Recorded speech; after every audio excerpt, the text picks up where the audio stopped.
You are tuning in to the first episode of So You Wanna Be, a series where we dive into the career journeys of graphic designers, copywriters, strategists, UX UI pros, account managers, and project managers. In our first episode, you'll get to know creative entrepreneur and graphic designer Desi T, aka Desi the Designer, the creative marketer of the Crayon Case. I'm your host CC Rockwell and the project manager of BT Foundry, a nonprofit creative agency dedicated to providing on-the-job training to people interested in digital marketing. Through our bootcamp and training programs, you get the skills you need to get the job you want.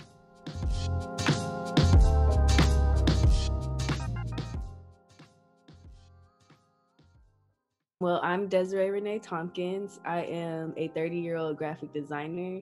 I've been a graphic designer since 2008. You know, the MySpace days, all the girls was graphic designers back there. But that's when I got my name, Desi the Designer, because I was in a party crew and I was making the flyers for them.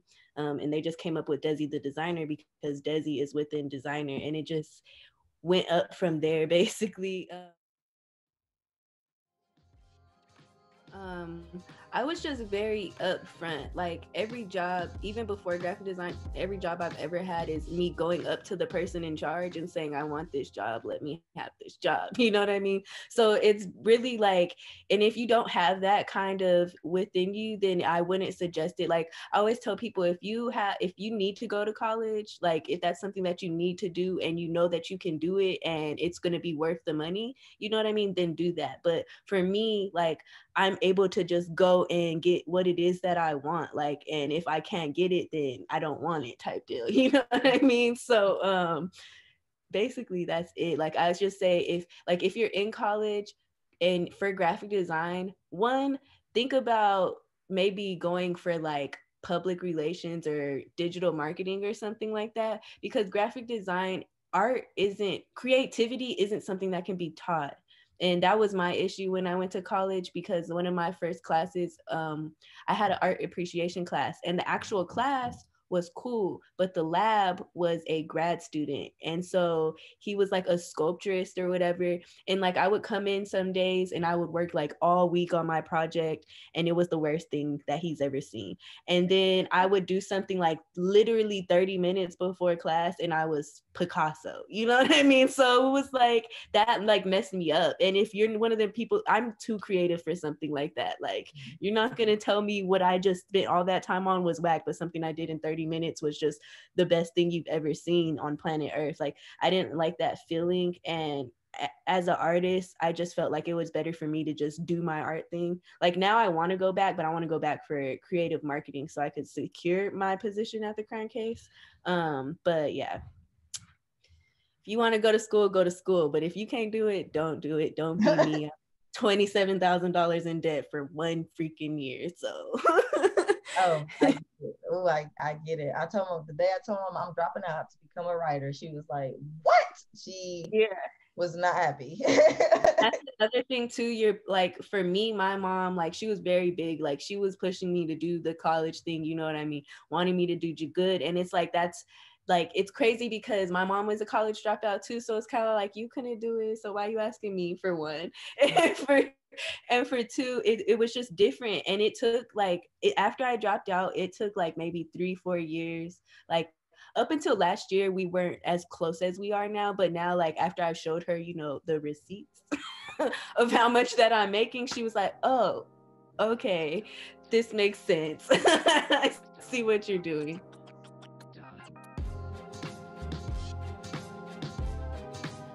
And I was just, you know, living with my mama, trying to figure things out again.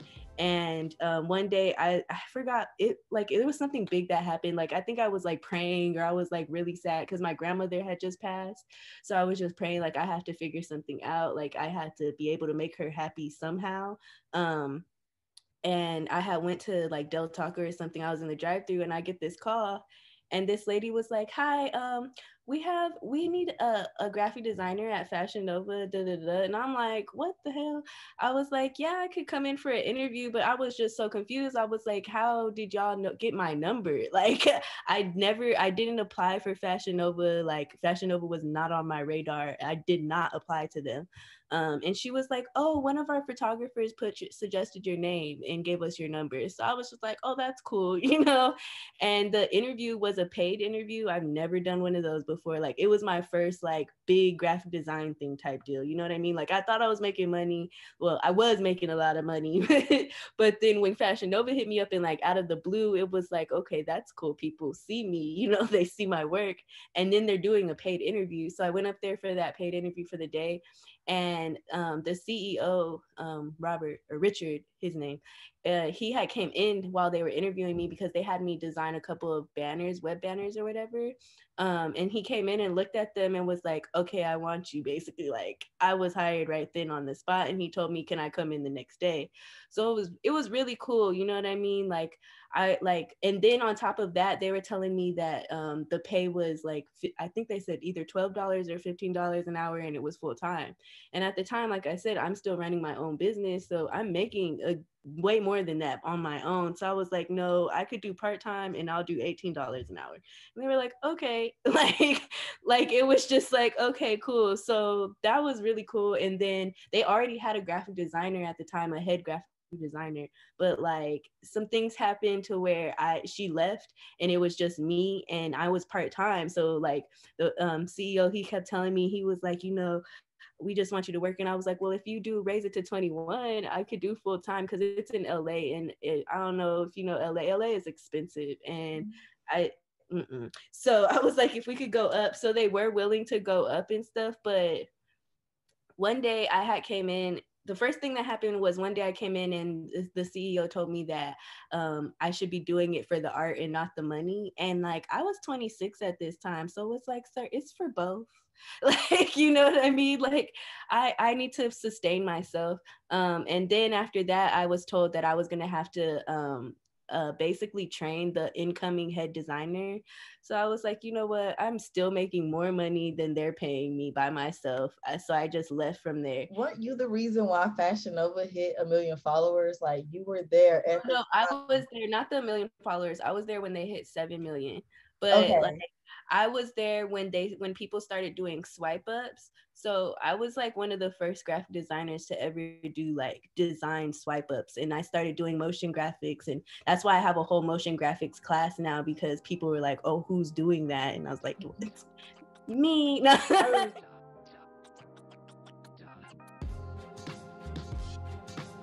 business. And then I just got to a point where I was like, okay, I no longer want to work for 50 people a month or 100 people a month. Like, I want to take that number down to like 3, you know what I mean? And one day it was 3:33 a.m. in the morning, witching hours, and I was on the shade room just scrolling, and one of the posts, it talked about how much do you pay your employees, for like the entrepreneurs out there. And Supacent was in the comments talking, like, and she listed everybody that she paid and how much she paid them, but there was no graphic designer on there. So I was like, so what's up? You know what I mean? Like, you need a graphic designer. I slid in her DMs and she was like, well, send me your work. And I sent her my work. And, you know, I was working with Snob Life, which Ming Lee. So that work was in there as well. And like, I was just basically like not gaming her up, but just, you know, spitting facts. Like, I get her emailers because I loved the Crayon Case before I even worked for them. I seen their emailers and I would be like, I could do better. You know what I mean? So I told her that, like, let me test it out with you. And she paid for a couple of test flyers. She asked Ming if I was cool, and Ming said, cool, yeah. And it's been up from there. I still work for them right now. I'm on like full-time salary. I don't have any other clients. I don't want to work with any other clients. Like, I'm married now. That's what my designer friend told me, is I'm married now and I'm happy. Like, it came to at a point where I changed my name back to Desi the designer, and I started, you know, going back to what I loved and designing the way I love to design, you know what I mean? And then I came up with the Crayon Case, which our design aesthetic is basically the same exact thing, you know what I mean? So that's what's so cool about it. Like, you found home, found a home. Like, yeah, it's like I don't be like, stressed out when I'm designing for her. Like if she tells me, oh, I need a flyer for this, it's like do. Like 10 minutes later, there's a flyer. You know what I mean? Because it's like the back of my hand type deal. I love it. And it's all I ever asked for. Like back in the day, I used to be like, oh, I want to have, like, I have all these clients. I'm so cool, blah, blah, blah. And, all money is not good money. So I found my home and I'm happy as hell.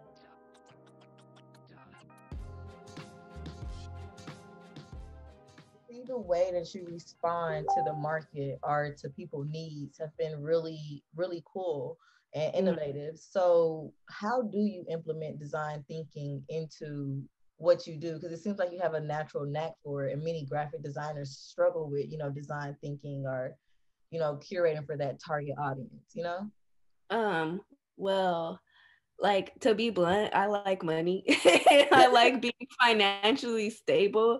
So whenever I see something changing, like, I just have to pivot. Like, I literally went from MySpace to Twitter backgrounds when Twitter used to have backgrounds and stuff to Instagram. Like, I literally, every time something changes, I pivot. Even in the market, like, it went from like all these hairstylists and people selling bundles and stuff. Then there was the nail techs for a minute that were really popping for a minute. You know what I mean? Then the lash technicians, they were really popping. I mean, they're all still popping, but now there's just so many graphic designers because there was so many of them. You know what I mean? So I've just been learning to pivot. And with that being said, because there's now so many graphic designers, now I'm like, okay, let me teach y'all how to get this sauce. You know what I mean? Let me teach you how to do this and, make it look good and stuff like that. I'm not ever really big on helping people like with customer service and stuff. Like, that's the whole reason why I wanted to go down to one customer. But as far as like doing the work and making stuff look good, like, I feel like that's the lane that I'm moving towards, is helping teach people. I think that that's more of my path now, is to teach people how to do it, since I've already, finalized and sealed the deal with graphic design. It's kind of like, okay, now the next chapter, the next pivot, especially now in this pandemic, the next pivot is definitely online courses and teaching people how to make money with online courses or residual income, stuff like that. My biggest mess ups was putting people on a pedestal and expecting them to be more than what they really were. So that caused like a lot of friction. That caused a lot of like issues and stuff. Like right now, I'm kind of like stuck in Atlanta because of that, but that's neither here nor there. But it's really just trusting myself, trusting my intuition, and knowing when to say no. Those are my biggest missteps, is not saying no when I should say no. Just like I said earlier, I love money and I shouldn't have loved money as much as I did. I should have been like, no, I don't want to work with you. No, I don't care how much you're going to give me. No, you know what I mean? So that was my biggest mess up, is not trusting in myself and not saying no.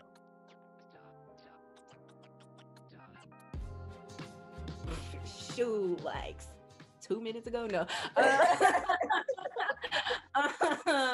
Honestly, like, that's still a work in progress, because it's my biggest weakness is saying no. Like, I'm a people pleaser. I love pleasing people, and if I know I could give you the best that you could ever get and you're not gonna get it nowhere else, I want to help you. You know what I mean? And I go as far as even like, okay, I don't care how you act. I don't, you know what I mean? But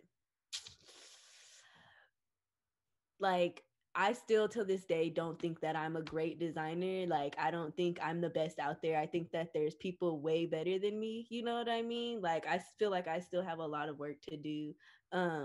So I wouldn't say that I found it yet, but I'm seeking it. And sometimes I try to put a front on it, like I do. Like, even Super, like, cause she'll pay me for like random stuff that has nothing to do with the Crayon Case, and she'll be like, okay, how much? And I'll tell her, and she'll be like, why are you charging me so cheap? And it's like, she was the first one to ever keep it real like that, to ever be like, no, like, I'm gonna pay you this. You know what I mean? Like, she keeps it real, and she's the one that really makes me feel like, like, at one point she asked me again one day and was like, why are you charging me so cheap? And I was like, I don't know, I guess I don't know my self-worth. And she was like, no, you don't. So it's still a work in progress. Like, it's really hard, especially when it comes to graphics. Like, you feel like you're a lesser than, and it's really the way that people treat graphic designers and creatives, period. The way that they treat us is kind of like, this is what we do and we should just be able to do it. You know what I mean? Like, it's fun, so it should just be, you know what I mean? But it's not, because as a graphic designer, everything that you look at is graphic designed. Everything that you look at has been designed. So we're really the ones that are making the world pretty and making the world go round, you know what I mean? But a lot of us are very insecure because of the way that people treat us and make us feel like, we just in the background, we're the janitors type deal, you know what I mean? So I'm trying to get myself out of that mindset, and like that's the thing that I'm pushing for 2021, is to surround myself with people that want to escape that mindset as well, and just be great, because that's what we are. Like, I know I'm great, but at the same time it's like Sure. So is working for the Crayon Case your favorite gig? Yes, by far the best one. Like, I have so much, literally have all the creative control, which is why I want to go back to school and get a creative direction or digital marketing type of degree, to secure that spot, because I'm literally like creative over everything. Like, I'm running the Crayon Case Instagram page. Like, whenever we do like campaigns or anything for something that new comes out, like I'm coming up with all these ideas. Last year for Black History Month, I did a daily challenge, and let me tell you, I don't know why it was so hard, but it was so hard to find 28 things that Black people have done in the beauty industry. Like to make it like a challenge to where makeup artists are like putting it on their face, you know what I mean? Like, I had to turn Toni Morrison's The Bluest Eye into a challenge, like make your eyeshadow blue or whatever, you know what I mean? But it was cool because I was able to teach people stuff, and like the Bluest Eye one, back in my day, I sound old, but back in the day, when makeup, before they had a lot of Black people skincare products or skin foundations and stuff, all we had was MAC and all that. They would always say Black girls can't wear blue eyeshadow. Like, that was a big thing. So like being able to school people on stuff like this, like, and it's Black owned, it's woman owned, and I get to be a part of it, is amazing. Like, I even taught Supa a couple things. Taught myself a couple of things. There was one of the days I did Afro Latina, or Afro Latinos or whatever. And when I was doing the research, because every day I was posting like what it is and what's about, what's the history and stuff. So I'm doing my research, and I find out that it was more Africans that were sent to the Caribbeans in South America than it was America. And I had wrote it up, and I sent it to Supa for approval and stuff. And she hit me back. She was like, "Is this true?" And I was like, "Girl, yeah." And you know what I mean? Like, every day she would be like, "This is for real?" I said, "Girl, I swear I Googled it and I was researching. I swear it's true." And it was really cool. Like, it's so awesome to be a part of that, and then to be able to. I definitely know how that feels, to be able to find your niche and then also serve the community in the way that you want to serve the community, not how somebody else is trying to dictate that you serve the community, Yeah, and I get to run the Crayon Cuties, which is our PR, like our brand ambassadors or whatever. And that's like one of my funnest parts. Well, it's like the best part of Crayon Case, and the worst part, because I have to deal with people and I don't really like humans. But the best part is when, like, because they're always trying to be a Crayon Cutie. People are always on Instagram trying to be a Crayon Cutie. And when like I get to say, "Oh, I want this one," Supa, and Supa's like approves and makes them a Crayon Cutie, and then they be on Instagram crying and stuff. Like, I be crying like, "Oh my God." So like, I love making people feel good. You know what I mean? So to be a part of a company with a CEO that all she does is likes helping people and making people feel good, like, it's amazing. That is so.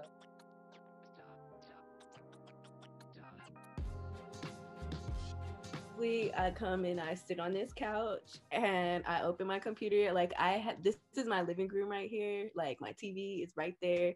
I have my desk in front of my couch so that I could just, if I need to watch, catch up on some Netflix series and work at the same time, that's what I'm doing. It's usually like, literally, I have to get out of it because I literally just sit in the house all day because I run the Instagram page. So it's low key a 24/7 type of job. So it's really like I'm on my phone posting stuff, looking up stuff, or I'm on the computer making up a new engagement post or something, you know what I mean? Or trying to turn our lippies into zodiac signs and stuff. So like, I'm really like, I just sit here. Usually this light is on and it's like a different color every day, whatever mood I need to be in, whatever chakra needs to be helped out, that's what color it is. And I'm just working, honestly. Sometimes I'm sitting here just not doing anything.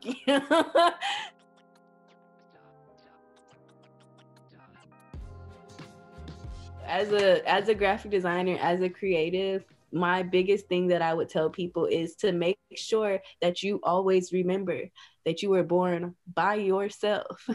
You will die by yourself. And when you get to those beautiful pearly gates, nobody around you will be able to get you on in that book of life. Nobody but you. So always put yourself first. Always make sure that you're getting where you need to go, and make sure that you are doing everything in your power to live at your highest purpose possible. Period.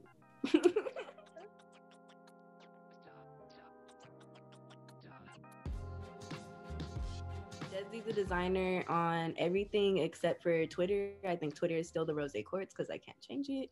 But Desi the designer on everything is just all spelled phonetically correct. Um, yeah, but yeah, Desi the designer everywhere. Oh, I started a product photography business called Pink Valley Studios. That's on Instagram as well. I'm looking for people that want to get their product shot, you know, at a cheaper rate because I'm just starting out, but I'm still pretty poppin' because but but anyways, yeah, that's it. All right. Well, thank you for that. Thanks for tuning in to the first episode of the So You Wanna Be series with graphic designer Desi T, aka Desi the Designer. If you haven't already, don't forget to subscribe to our YouTube channel. Also follow us on Instagram, Facebook, and LinkedIn at BT Foundry. Tune in next week. We'll be interviewing another graphic designer by the name of Michael Felder. Once again, thank you, and don't forget to hit the subscribe button.